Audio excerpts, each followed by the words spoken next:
नमस्कार, मेरा नाम है कुलदीप गुप्ता और कुलदीप मैथ्स पर आपका स्वागत है। उम्मीद करता हूँ आप सभी लोग खुश होंगे, मस्त होंगे और अपनी लाइफ को एंजॉय कर रहे होंगे और साथ ही साथ जो आपकी पढ़ाई है, जो आपकी तैयारी है, वो आप बहुत ही विधिवत तौर से कर रहे होंगे। तो जैसा कि मैंने कुछ दिनों पहले आपसे कहा था, मैंने जो यूट्यूब चैनल बनाया, इस पर मैं आपको मैथ के कॉन्सेप्ट सिखाऊंगा। कुछ यूनिक टॉपिक के बारे में आपको जानकारी दिया करूंगा। कुछ ऐसे टॉपिक जो कि बहुत ही महत्वपूर्ण है एग्जाम के पॉइंट ऑफ व्यू से, उनके बारे में आपको जानकारी दिया करूंगा। या कुछ यूनिक सवाल है, रेलवे में आया हुआ कोई सवाल है, या एसएससी में आया हुआ कोई महत्वपूर्ण सवाल है, या बैंक में आया हुआ कोई महत्वपूर्ण सवाल है, तो उन सवालों को मैं यहाँ पे आपको सिखाया करूंगा। तो चलिए आज मैं आपको मैथ का एक महत्वपूर्ण टॉपिक आपको सिखाता हूँ।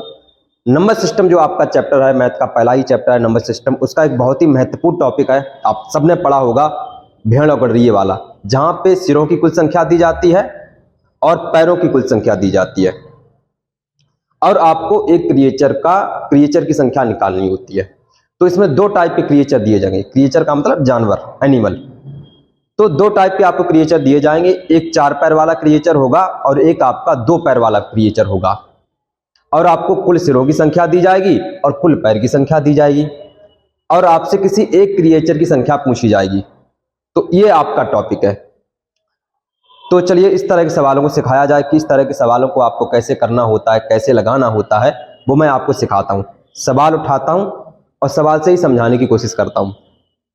तो इस तरह के टॉपिक को सॉल्व करने के लिए कुछ नहीं, जो क्रिएचर होते हैं, जो एनिमल होते हैं, उनकी पैरों के बारे में आपको जानकारी होनी चाहिए। चूहा है, उससे कितने पैर हैं? 4 पैर। कबूतर है, उसके कितने पैर हैं? 2 पैर। इंसान के कितने पैर हैं? 2। इंसान भी एक जानवर ही है। आपने अगर बायोलॉजी पढ़ी होगी तो इंसान भी जानवर के ही अंडर में काउंट किया जाता है। ठीक है, तो अगर जानवर बोला जाए आपको तो उसमें बुरा मानने वाली कोई बात नहीं है। इंसानों को जानवर के ही अंडर में काउंट किया जाता है, बायोलॉजी उसी में काउंट करती है, जानवर के अंडर में। ठीक है, कबूतर हैं तो फिर 2 पैर हैं। इसी तरीके से पेंगुइन है जो कि एक पक्षी है, उसके 2 पैर हैं। भालू है तो उसके 4 पैर हैं। आपको पैरों की संख्या के बारे में जानकारी होनी चाहिए, वरना फिर आप गड़बड़ कर दोगे, क्योंकि ये जो चैप्टर है पैरों की संख्या वाला और सिरों की संख्या वाला है। तो चलिए शुरू करता हूं, आपको कुछ सवाल आपको करके दिखाता हूं, तब आप इस बात को समझ पाओगे। तो चलिए सवाल को पढ़ के दिखा दें। भेड़ तथा गठरियों के एक समूह में 16 पैर हैं, जो कि सिरों की संख्या से 10 अधिक हैं। इसमें भेड़ों की संख्या आपको निकाल के दिखानी है। भेड़ों की संख्या पूछी गई है। तो यहाँ पे कुल जो सिर दिए गए हैं, कुल सिर, यहाँ पे आपको कुल सिर की संख्या दी जाएगी, कुल सिर, और कुल पैर। आपके एक समूह है जिसमें भेड़ भी है और गठरिये भी हैं, कुल पैर। तो कुल 16 पैर। इसमें पैर कितने हैं समूह में? कुल 16 पैर हैं। पैर जो है वो 16 है।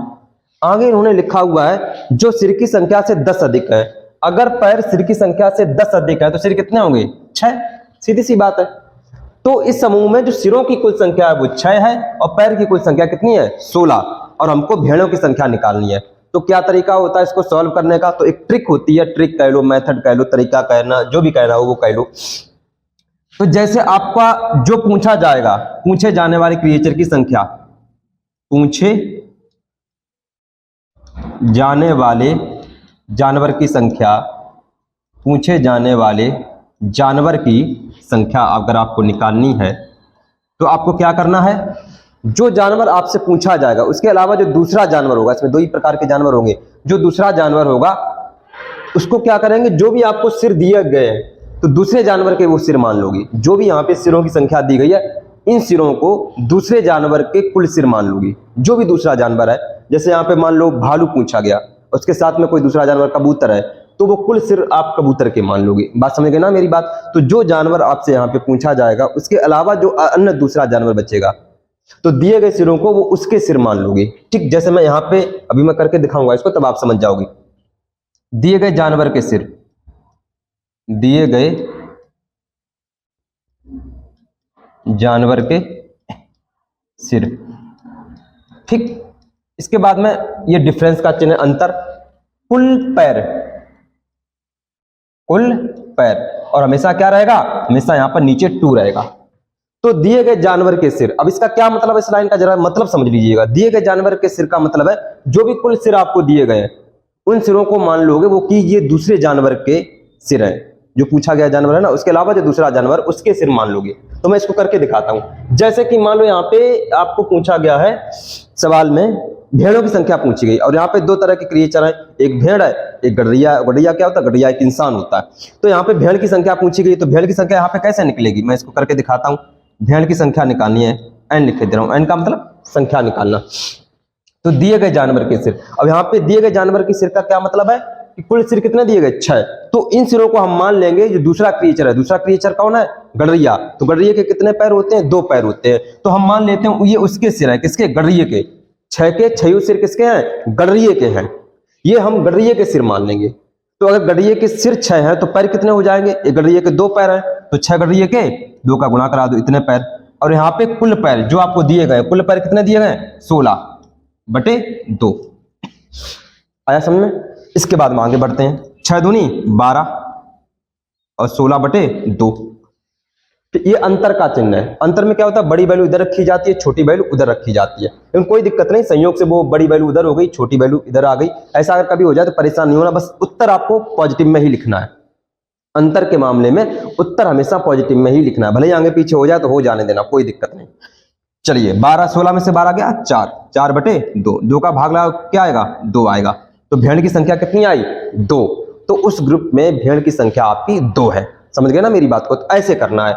और अगर गडरिये की संख्या पूछी जाए तो क्या करना है? कुल सिर कितने हैं? 6। 6 में से 2 घटा दो तो बच्चे 4। गडरिये की संख्या क्या आ जाएगी? 4।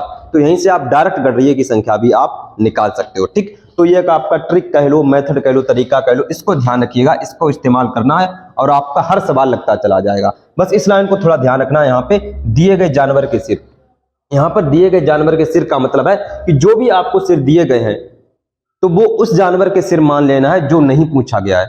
जिस जानवर को नहीं पूछा गया उस जानवर के ये सारे सिर यहाँ पे मान लेना है। तो पूछा गया था यहाँ पे भेड़ का, और किसका नहीं पूछा गया था? गडरिये का नहीं पूछा गया था। तो ये सारे सिर हमने किसके मान लिए? गडरिये के। जब ये सारे सिर हमने गडरिये के मान लिए तो उसी के हिसाब से हमें यहाँ पर पैर भी एडजस्ट करना है। यहाँ पे भी कुल पैर रहेंगे और यहाँ पर भी कुल पैर रहेंगे, लेकिन यहाँ पर पैर कौन रहेंगे? जो दिए जाएंगे यहाँ पर। और यहाँ पर कौन दिए रहेंगे? माने हुए, जो हम मानते हैं, क्योंकि मानते हैं ना ये कि जो सारे के सारे सिर हैं वो किसके हैं? गडरिये के हैं। जबकि ये एक्चुअल में तो ये दोनों को मिला के गडरिये और भेड़ के, लेकिन हमने सवाल लगाने के लिए यहाँ पर मानना पड़ता है। समझ गए ना मेरी बात को? तो इस तरीके से सवालों को किया जाता है। देख लो ध्यान से। एक सवाल और करके दिखाता हूं आपको इसी टाइप का। जैसे देखो एक और सवाल, एक चिड़ियाघर में चूहे और कबूतर हैं। यदि कुल 90 सिर हैं तथा 224 पैर हैं तो कबूतरों की कुल संख्या क्या है? सिर कितने हैं? कुल जो सिर दिए गए हैं, कुल सिर आपके दिए गए हैं 90। कुल सिर कितने हैं? 90। और पैर कितने हैं? कुल पैर जो आपके कुल पैर हैं, कुल पैर आपके हैं वो आपके 224 हैं। कुल पैर 224 हैं। तो पूछा यह गया कबूतर की संख्या क्या है? कबूतर की संख्या, यहाँ पे 2 तरह के जानवर है। कौन कौन? एक तो जानवर है कबूतर और एक दूसरा जानवर है चूहा। दूसरा जानवर क्या है? चूहा। 2 तरह के जानवर है, कबूतर और चूहा। तो यहाँ पे जो 90 सिर है इसमें कबूतरों की कुछ संख्या होगी और कुछ चूहों की संख्या, इस तरीके से 90 है ये। इसी तरीके से कुल पैर, इसमें कबूतरों के भी पैर शामिल हैं और चूहों के भी पैर शामिल हैं। ठीक, हमसे क्या पूछा गया है? हमसे पूछा गया कबूतर की संख्या बताइए। किसकी संख्या पूछी गई है? कबूतर की संख्या पूछी गई है। तो क्या वही वाला अपना फार्मूला लगाएंगे जो अभी थोड़ी देर पहले मैंने आपको लिख करके दिया है। तो कैसे निकालेंगे? कबूतर, यहाँ पे लिखो कबूतर, ब्रैकेट में एन का मतलब कबूतरों की संख्या हमको निकालनी है। यहाँ पे क्या करना है? यहाँ पे वो वैल्यू रखी जाएगी जो क्रिएचर पूछा गया ना, उसके अलावा दूसरे क्रिएचर के सिर मानेंगे। यहाँ पे दूसरे क्रिएचर के सिर, तो यहाँ पे कबूतर पूछा गया और कबूतर के अलावा दूसरा क्रिएचर कौन है? चूहा। तो यहाँ पे जो भी सिर है ये दिए गए, ये सारे के सारे सिर हम चूहे के मान लेंगे। किसके? चूहे के। तो जब सारे के सारे हम सिर यहाँ पे चूहे के मानेंगे तो उसी के हिसाब से यहाँ पे पैर भी एडजस्ट करना पड़ेगा। तो हमने मान लिया कि सारे के सारे ये 90 क्या है? चूहा है। और एक चूहा के कितने पैर होते हैं? 4 पैर होते हैं। तो यहाँ पे हमने क्या कर दिया? 4 का गुणा करा दिया अंतर। तो यहाँ पे भी कुल पैर और इधर जो पैर रहेंगे जो आपके क्वेश्चन में दिए गए पैर हैं वो आपको लिखने हैं 224। और नीचे की तरफ हमेशा आपका 2 ही रहेगा, ये फिक्स है। 2 कभी यहाँ से डगमगाएगा नहीं, ये हमेशा रहेगा, ये फिक्स है यहाँ का। तो चलिए इसको मैं सॉल्व करता हूँ। 9 चाक 36, 360, ये हो जाएगा 224 और अपान में क्या आएगा? 2 आएगा। क्लियर? अब हम इसको सॉल्व कर लेंगे। 10 में से 4 जाएगा आपका 6 आएगा, 5 में से 2 गया 3 और 3 में से 2 गया 1, 2 का हम भाग लगा देंगे तो 2 छंग 12 और 2 अट्ठे 16। कितने कबूतर आ जाएंगे? 68। ठीक, 68 कबूतर आ जाएंगे। तो इस तरीके से इसको लगाना है। ये मेथड बहुत बढ़िया है, बहुत अच्छा काम करता है, इसको सीख लो। इस तरह का सवाल हर हाल में लगभग हर एग्जाम में आता है। SI हो गया, SSC हो गया, 1-2 क्वेश्चन इस टाइप का आता ही आता है। इसलिए मैं ये टॉपिक आपको सिखाने की कोशिश कर रहा हूँ। बहुत आसान होता, कुछ नहीं होता है। जो क्रिएचर पूछा गया उसको यहाँ पे लिखना है। इसके अलावा जो अन्य क्रिएचर बचता है उसको मान लेना कि वही है सारे। ये सारे के सारे सिर किसके मान लेने हैं? अन्य क्रिएचर के, जिसको नहीं पूछा गया। सारे के सारे सिर अन्य क्रिएचर के मान लेना है। जो दूसरा क्रिएचर दिया गया चूहा, हमने चूहे के मान लिए थे सारे सिर। उसी के हिसाब से पैर भी एडजस्ट करना है। तो एक चूहे के 4 पैर, तो 90 चूहे के 360 आ जाएगा। और यहाँ पे कौन सा पैर रहेगा? यहाँ पर वो पैर रहेगा जो यहाँ पर दिया गया है सवाल में, 224 अपान, और नीचे में 2 रहेगा। बस इसके बाद में सॉल्व कर देना। ये डिफरेंस का चिन्ह है, अंतर का। कोई बात नहीं, वैल्यू आगे पीछे हो जाने देना। बस यहाँ पर प्लस की वैल्यू लिखना घटा करके, और आपका उत्तर हमेशा सही आएगा। बिल्कुल गलत होने के चांसेस नहीं है इसमें। तो इस तरीके से इस तरह के सवालों को आपको लगाना होता है। तो उम्मीद करता हूँ समझ में आया होगा। तो इसको बहुत ही बेहतर तरीके से समझो, बहुत ही अच्छे तरीके से समझो। ठीक है, इस तरीके से इन सवालों को आपको लगाना है।